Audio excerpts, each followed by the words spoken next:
Local programming on KRWG Public Media made possible in part by viewers like you. Thank you. This is KRWG Public Media, TV, radio, online. News that matters. Now, across the Mesilla Valley and the borderland, the stories that shape our community. From the KRWG Broadcast Center at New Mexico State University, this is Newsmakers. Thank you for joining us on this special edition of Newsmakers. I'm Fred Martino. I'm very pleased to tell you we have for the entire half hour today, New Mexico Governor Michelle Lujan Grisham. Governor, thank you so much for being with us.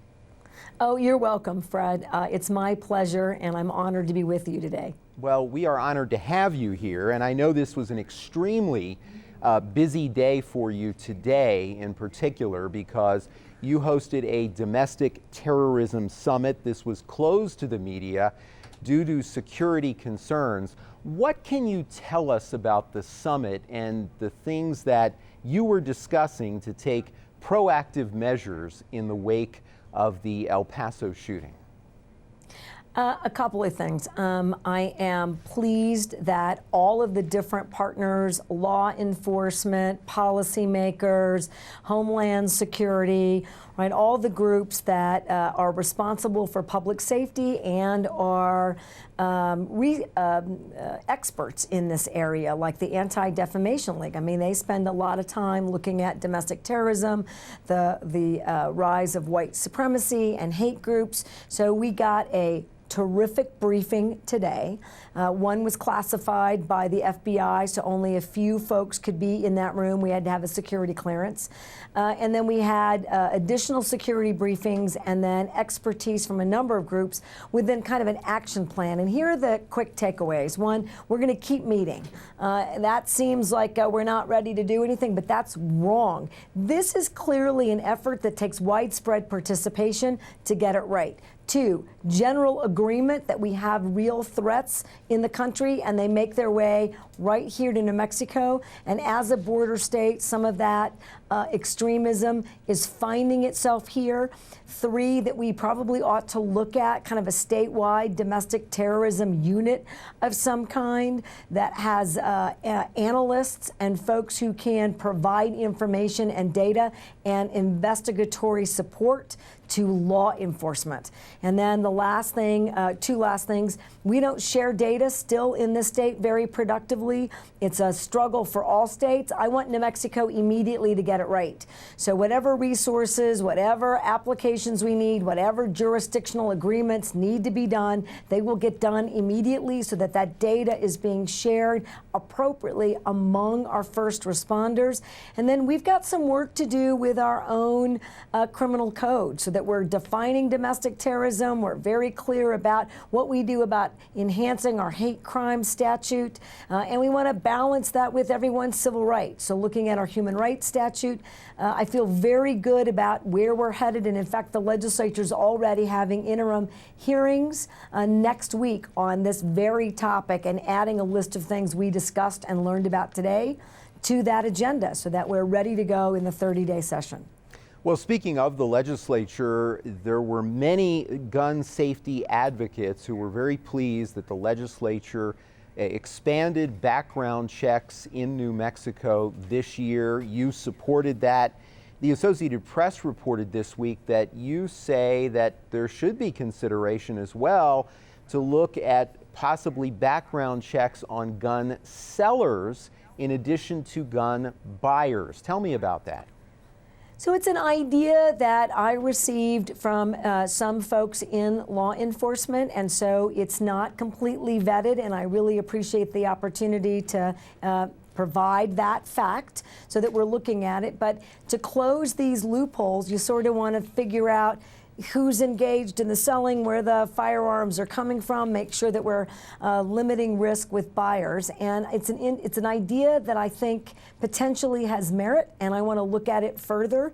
In the summit today, we only talked about extreme risk protection orders, which were also part of my gun safety agenda last legislative session, and we ran out of time, and it was clear that there were some disagreements by some law enforcement individuals and entities, so I wanted to try to bring everyone together. We are committed to doing that and being ready for this legislative session, so that's potentially two things that we could be talking about, and we should be sharing how the implementation of our current gun safety legislation is working. We should be doing everything, and you need to think about it, at least I do, in this broad-based effort. It is true states have to get a handle on behavioral health.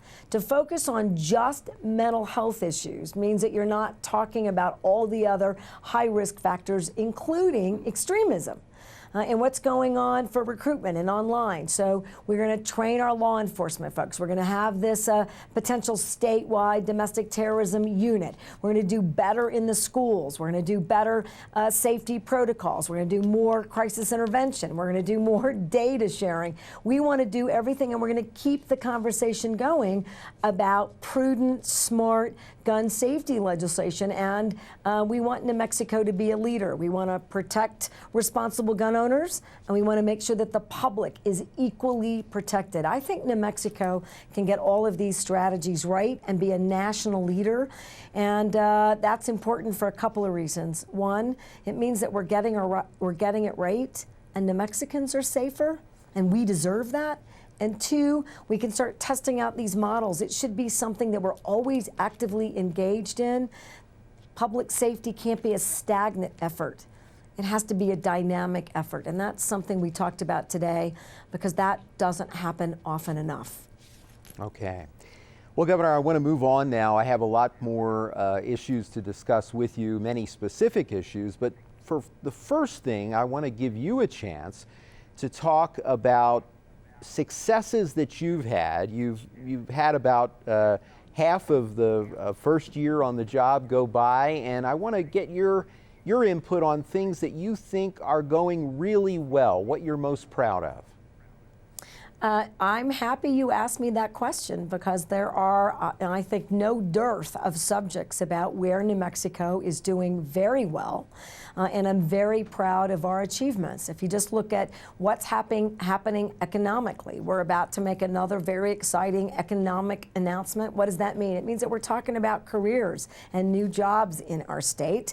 That's critical. We got to diversify our economy. We've got to make sure that we're pushing out economic agenda items and new opportunities, not just in the I-25 corridor, but statewide. We've been doing that. You know, we're in the last 3 months of data have indicated that New Mexico's in that top 10 average in terms of economic growth. That's incredibly exciting, and it's been very rapid. And part of that is setting an aggressive agenda and telling companies we want them here, and then also telling New Mexico companies we're going to invest in you, right? We doubled the amount of money that's available for New Mexico companies from 50 to 100 million in our Small Business Investment Council and their efforts. We also have the largest single local economic development increase in state government history. We got to $75 million. We've been putting that money out. We spent just a little bit more than $12 million so far, and we're seeing huge successes in terms of large companies like NBC Universal identifying that this is going to be at least their 10-year home and investment. And once they put down roots, they don't go, right? They create a business ecosystem, and I'm very proud of that. We're not just a national leader, we're an international leader now in renewable energy through our Energy Transition Act. And folks all around the world are looking at our equity investment strategies to protect folks who lose jobs when we remove our reliance from fossil fuels and you close, say, a generating station or power plant. I'm very proud of protecting those workers, and we're going to be carbon free. The law says 2045, but we're going to do it by 2040. We're now we have the capacity to be the third largest wind energy producer, and we're well on our way. More than $3 billion have been invested, and for the American Wind Week, there were no dearth, which is this week, of energy, wind companies coming in, talking about their investments and talking about real careers for New Mexicans that are high-paying, long-term efforts. Okay, I want to ask you a little more about some of those economic issues as we continue our discussion. But since you mentioned renewable energy, one of the things that I wanted to ask you about, I know that the Transition Act was passed, but some folks were, as you know, disappointed that the solar tax credit for residential did not go back into effect. Is this something that you want the legislature to look at in January? It is. It was one of our bills in the last session, and because it's germane to the 30-day session, I have every expectation that it gets picked up again and that we work hard to get it over the finish line. And that's one I think firmly was just a matter of time. It was a very robust 60-day session. We all hit the ground running. We created the first ever rocket docket, 42 pieces of legislation that were heard in committee again and then got right through both houses and upstairs. Bipartisan legislation, everything from diabetes prevention education in schools to investments in an airport in Roswell. So really thinking about how we can do better at getting bills upstairs that make a difference in the lives of New Mexicans. And look, we're putting $1 billion, $1 billion into infrastructure in this state. $400 million in roads and just under then $600 million, it's just a little under $1 billion, in any number of projects from public safety investments to wastewater investments, renewable energy investments, broadband, hospitals, schools. And I'm really proud of that because the quicker we catch up in our infrastructure demands, it creates jobs, it creates opportunity, and it solves public safety problems. I mean, everyone in New Mexico deserves safe drinking water, so we've got to make sure that we're doing the investments to guarantee that that's the course we are taking and that we can have real credibility for the present and the future. So this was really a very exciting legislative session, and of course I didn't highlight education because I know we're going to talk a little bit about that, but from all accounts, and I was a cabinet secretary, both parties, right? I worked for a Republican governor, 2 Democratic governors. This was by far, in my career in state government working with legislators, the most successful session in terms of improving the lives of New Mexicans, I think, in the history of the state. And I'm very proud of that collective work by my administration and by your policymakers. All right, I want to move on to another issue now, and that is education. As you know, many were surprised by the dismissal of Education Secretary Dr. Karen Trujillo after 6 months. Dr. Trujillo did have a chance to talk about that on this program, and now I want to give you a chance to explain the decision. Well, look, education is a top priority. And I want New Mexicans to trust that I take it very seriously and that we have a ton of work to do. And being a cabinet secretary in any context is really tough work under the easiest of circumstances. And I'll give you an example of what I would consider an easy circumstance. You know, we already have the systems in place. We've already had the resources. It's creating one new priority in, say, public health education, and we can keep doing that.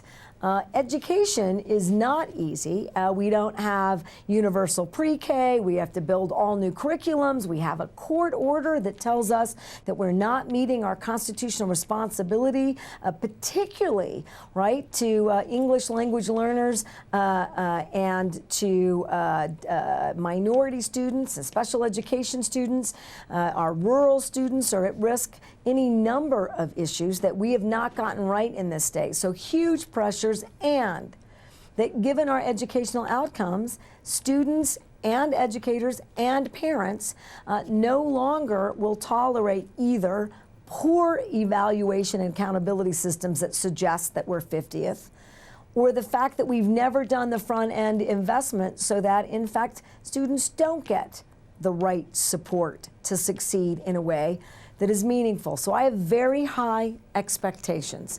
And I just believed unequivocally that we weren't doing enough to develop a relationship with our principals, superintendents, students, and parents to really fully invest the $446 million, the single largest investment by the state of New Mexico in education. And with the start of the school year, I expect that we have those strategies in place and ready to go.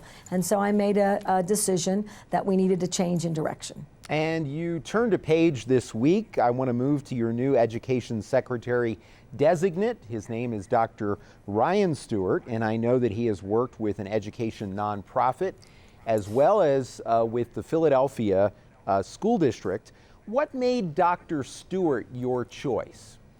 Well, a couple of things. I mean, I also don't want to lose sight of the fact that he was also a math and science mid-school teacher in a impoverished school district in a Title I school in California.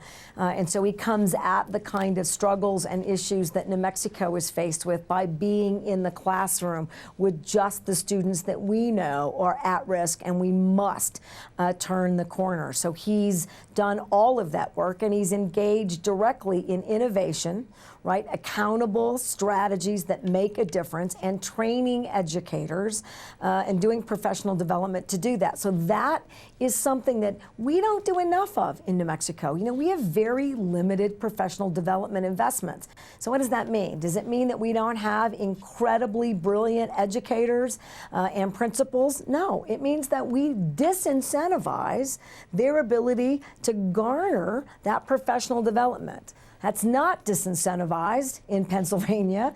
And so Secretary-designate Stewart's been doing that work, which means he can apply it right here. We can create future leaders, and we can implement strategically and successfully programs like K-5, which is extended learning over the summer, because we lose too many kids that need that constant educational support to close the achievement gaps.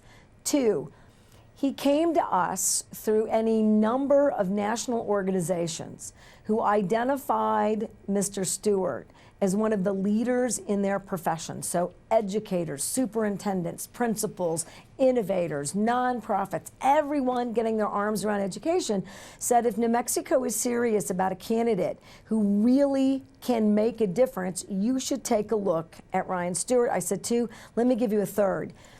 It's tough to get people to come to New Mexico, not because they don't believe in us and see nothing but opportunity like I do, but if you live someplace else, uprooting your family, the kind of salary levels we have here, they're tough. People make less by taking these really tough positions in leadership with high accountability. He came here with a willingness to demonstrate that he could do it, willing to make those sacrifices, and he did a statewide analysis that I have to say for any candidate for any cabinet secretary position was the most in-depth roadmap, district by district, school by school, class by class, whether you were in Mosquero or you were part of the APS district. He was incredibly thoughtful about how we get from here to there in education, and I have to say I was incredibly impressed then. And with his rollout about wanting to meet everyone and get ready to go, I have stayed that impressed and have no doubt that he's going to succeed in this role. Okay, we'll continue to talk about that. I also want to touch at least briefly on higher education, its importance to students in the state of New Mexico and students from around the country and around the world who come to New Mexico institutions, and also higher education's importance in economic development. Some contend, as you know, this is one of the state's greatest potential strengths. How do you see it, and what is your roadmap for higher education? Well, thank you. I mean, you've given me another plug. I agree with everything you said about higher education. We have a tendency, right, to focus on one part of the education continuum, and it's, as we were talking about public safety, you have to look at everything if you're really going to have the impact short-term and long-term. So look, we invested in 4 centers of excellence. I want to thank the legislature for doing that. So at New Mexico State, we have value-added ag. That's our center of excellence. That's an economic driver. New Mexico is going to lead the country, another success story in the production and manufacturing of hemp. We're licensing the growing and the production of that in a way that's incredibly valuable to other states, so we can export that innovation and technology. At the University of New Mexico, they are a bioscience center of excellence. New Mexico Tech is a cybersecurity center of excellence. San Juan Community College is a renewable energy center of excellence. And by no means are we done by really highlighting both the economic assets by having relationships in higher education, but making sure that the education that is afforded is meaningful to the students and that it translates to meaningful careers right here in the state. So I'm very excited about that. And just take UNM as an example. You know, they're working on a vaccine for Alzheimer's. So this is really exciting work for bioscience, and I can't say enough about the incredible work that New Mexico State is doing. You know, they've been identified as one of the top universities in the country in the education that they offer at New Mexico State. They've really been working on being student-centric and making sure that not just agricultural, but whether it's film or engineering, that they are training future workers in our state and around the country in a meaningful way. Here's some places where we're falling short. Students aren't ready to go to college or community college, so we're going to make sure that they are college ready or work ready. We're going to teach them about being entrepreneurs, and that's all going to happen in mid school and high school. So we've got a much better relationship with higher education. We need to have better accountability standards for our institutions of higher learning, and we have to really get our arms around some of these universities that are actually having less enrollment, not more. And a lot of that is a factor of cost. So we are paying attention to that, and I might make a plug. Our Department of Higher Education is woefully underfunded, and they're able to implement many of these best practice and cost-saving measures across institutions of higher education. And New Mexicans should be very proud that we also worked to get 6% raises to faculty in our institutions of higher education, and the vast majority of them got either right there, very close, and really worked hard not to affect or just barely raise tuition rates. I mean, we're really trying to make sure that we're creating a stable environment with productive investments for the future. And so we need more there, but we've started. All right. Well, speaking of starting, one of the things that we're seeing all around the state, including in southern New Mexico, are the folks who you have asked to look at the issue of recreational marijuana as part of a task force. There have been public meetings all over the state, and folks are getting a lot of feedback. Where does this stand, and do you think that this is something that can be taken up in January, or will it have to wait until 2021? So I committed to putting a proposal for recreational cannabis on the governor's call. And for your viewers who may not know what that means, in a 30-day session, because that's not a lot of time, we work to just deal with our budgetary matters. And then in a 60-day session, we deal with everything else. Now we're, I think, the last voluntary legislature in the country. What that means is we don't pay our legislators, so they've got to be at work during the remainder of the year, but you know, they do a ton of work in the interim, and so it's really a tough climate. But folks are very interested in recreational cannabis, and so instead of having that mired in either a 30 or a 60-day with no cohesive sense about what a proposal could look like, I committed to getting this task force together so that you could have a bill on the call. My hope, because I committed to doing that, if we've got a proposal ready, that we will have a proposal that's ready. Okay, and Governor, to tell you it's hard.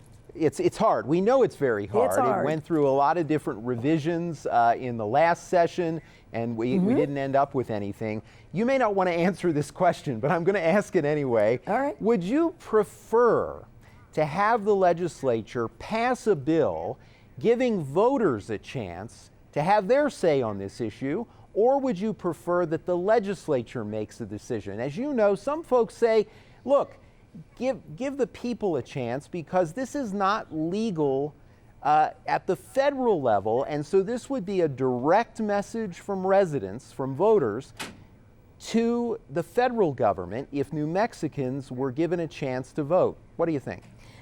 Well, there's no there's not an answer for one or the other, and I will tell you why. I do think voters ought to be engaged. I think a resolution by the legislature which gets before the voters is a meaningful effort, and I totally affirm that every New Mexican ought to be weighing into important issues of this nature.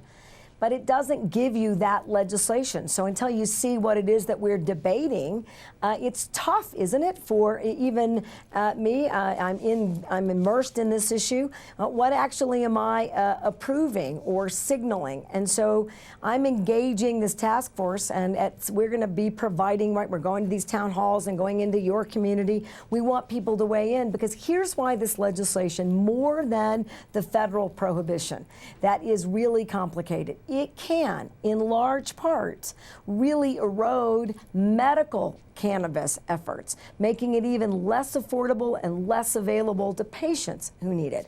I got to figure that out. It is a public safety issue. We have to figure that out.